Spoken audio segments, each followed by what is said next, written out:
If I woke up tomorrow and had 50 pounds to lose again, I would not panic. I wouldn't go to extremes, and I definitely wouldn't start over again every Monday. I'd follow a very simple plan that actually works, because that's what I did the first time.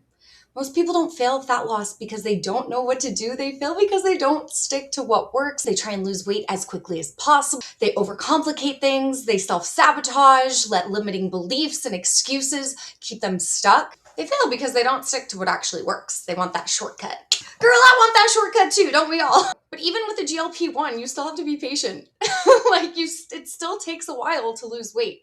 I've lost around 50 pounds naturally. No shortcuts, no extremes. And if I had to do it again, I'd do it faster, but simpler this time. I used to be the girl who was on track Monday and then completely off track by the weekend. I had started so many different fitness journeys saying, this is the time, I'm gonna lose weight for good and keep it off for good. And it wasn't until the last time that I was actually able to do it. So I know exactly what it's like to want so desperately to lose the weight, want so desperately to be at your end goal, and to time and time again start over and then fall completely off track. So in today's video, I'm gonna keep it simple with you guys, and we're gonna talk through everything that I would do if I had 50 pounds to lose all over again. What up, guys? My name is Elise. If you're new here, welcome. I am a health and fitness coach here on a mission to help inspire you to lose weight, give you the tools you need so that you can create the life you are obsessed to wake up to and really manifest the body of your dreams. So if that kind of content, self-development, fitness, manifestation is in your wheelhouse, you're gonna love my channel, love my content. So go ahead, hit that subscribe button.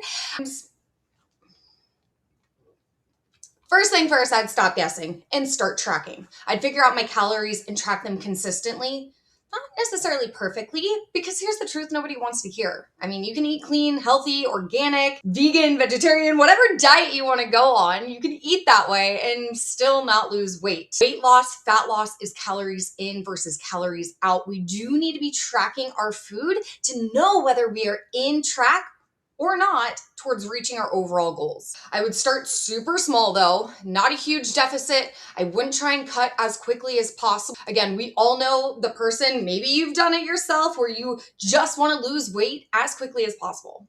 Okay, let's get it in our head. That doesn't work. It does not work. And my question to you, I cannot tell you how many times I have had women come to me and say that, well, I want to cut my calories down to 1,200.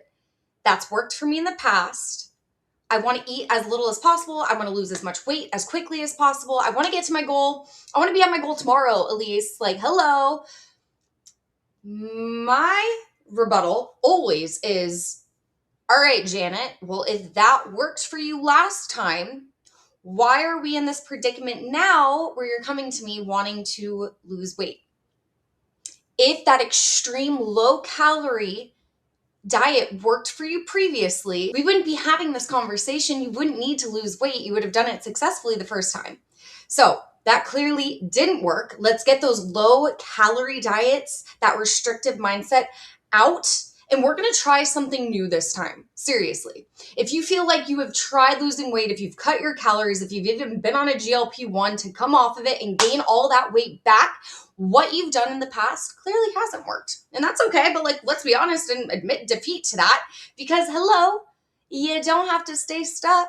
We just need to make sure that we're giving our body enough fuel to where it will be sustainable for you. Because here's what happens. As we lose weight, we don't burn as much calories as we did from the get-go. The less you weigh, the less muscle mass you have on your body, the less calories you're going to burn, which means as you lose weight, the less calories you're going to be able to eat. Now, with that being said, we're thinking long-term. We're not thinking lose weight as quickly as possible. So we know in the back of our heads that, okay, my body's metabolism will start slowing down my calorie burn. So I'm going to make sure that I have room later to continue to cut. So when I do hit that plateau, I'll be able to push through it, cut my calories a little bit further, and keep losing weight without stalling completely. If we cut our calories too drastically and eat as little as possible from the get-go, we're not going to have that room later on to play around. And then you've lost weight And now you can't eat the same way you did before. It's a mess, okay? So instead, let's do a small deficit, cut your calories by 250 from your maintenance. And we're gonna keep track of that. And week over week, we get our data. And if we're not losing the weight, okay, we decrease a little bit, but we've got to at least be consistent with the data, with the protocols. So be consistent with your calories, hit that target every single day. That way you can take in and collect the data that's happening to you and adjust and pivot. And this is one of my favorite things as a coach. I love guiding my clients on because I'm able to see the big picture of what's going on. I love using their data and getting that kind of bird's eye view and zooming out so that I can clearly see the roadmap and help them figure out what we need to tweak, change in order for you to make progress long-term sustainably. So definitely something that you want to think about for yourself. Think long-term, think about the roadblocks ahead, and think about pack yourself up for this journey instead of it being like trying to get to the destination as quickly as possible. Number 2, simple meals and high protein. Keep it simple, stupid. We do not need to overcomplicate. We do not need to reinvent the wheel when it comes to your nutrition, to your diet, what you eat. What do you like to eat? What do you like to eat? And then how can we make that healthier? How can we increase the protein? How can we swap things out, decrease the calories, bump up the macronutrients, add some fiber to it? How can we kind of maneuver things and play that game of Tetris so that you can eat and enjoy the things that you want in moderation? No overcomplicated recipes, no Pinterest meals, okay? That's too much. Not sustainable. And I know like protein right now is a huge buzzword and it kind of feels like a fad. Eating enough protein is not a fad. Building lean muscle mass is not a fad. And yeah, it's on all of our packaging.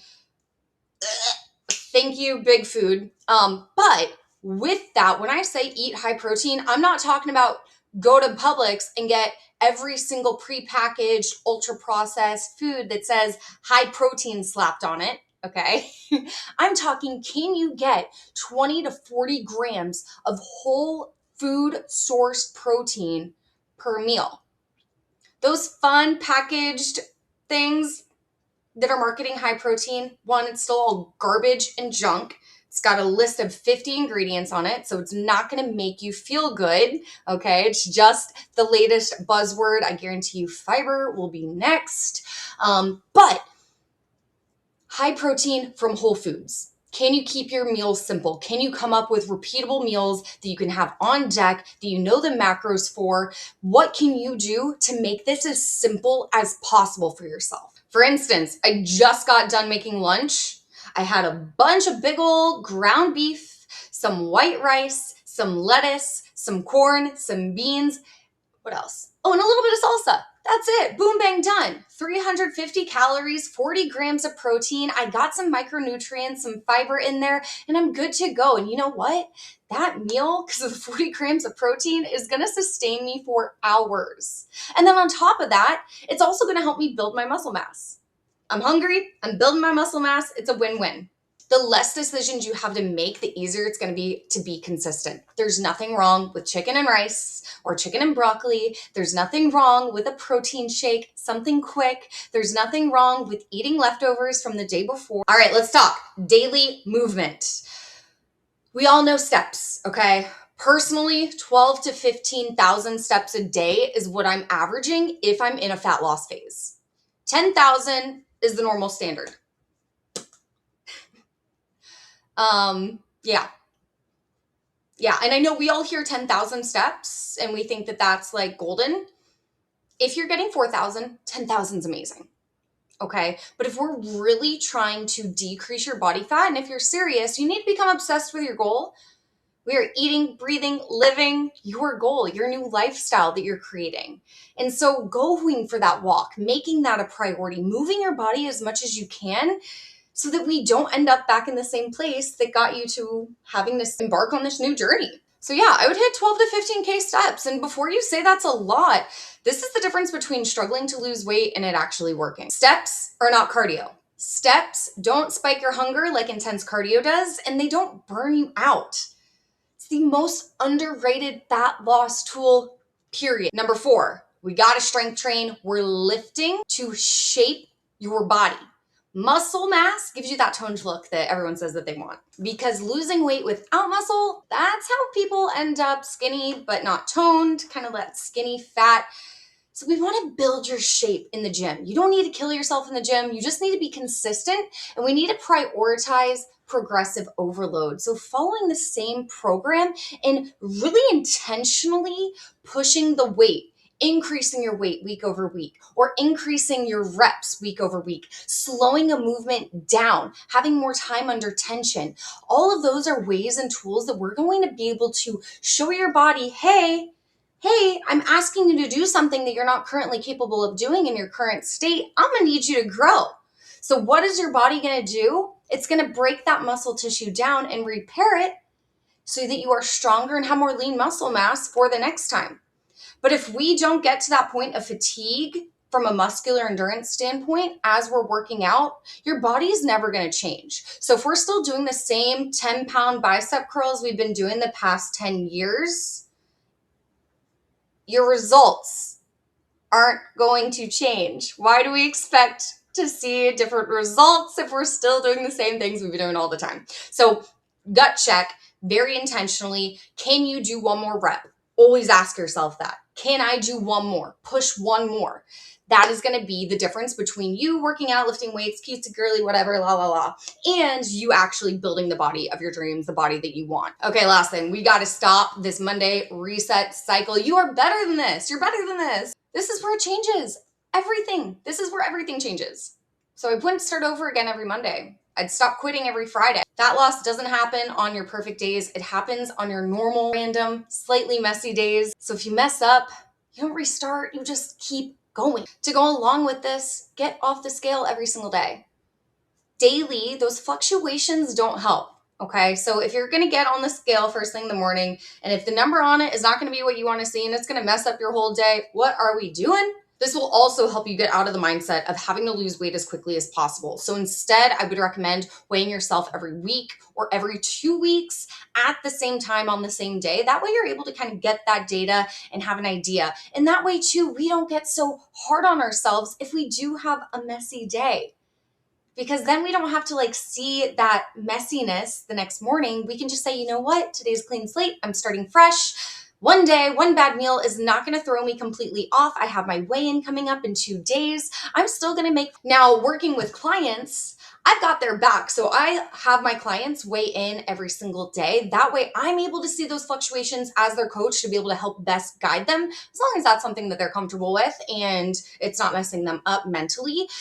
But if I'm going to do my weight loss journey all on my own, you definitely don't need to be weighing yourself every single day. The progress is not going to happen. The 2 pounds you want to lose are not going to melt off overnight. So just give yourself some time. Put it on your calendar every week or every 2 weeks. That is going to be your weigh-in. Last thing is I would stop focusing on losing the 50 pounds and start focusing on the person I need to become who already did it.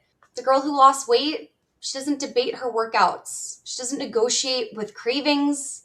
She follows through. And that's the difference between people who stay stuck and the people who actually transform. So if I had 50 pounds to lose again, I wouldn't look for a new plan. I'd follow a very simple one and actually stick to it.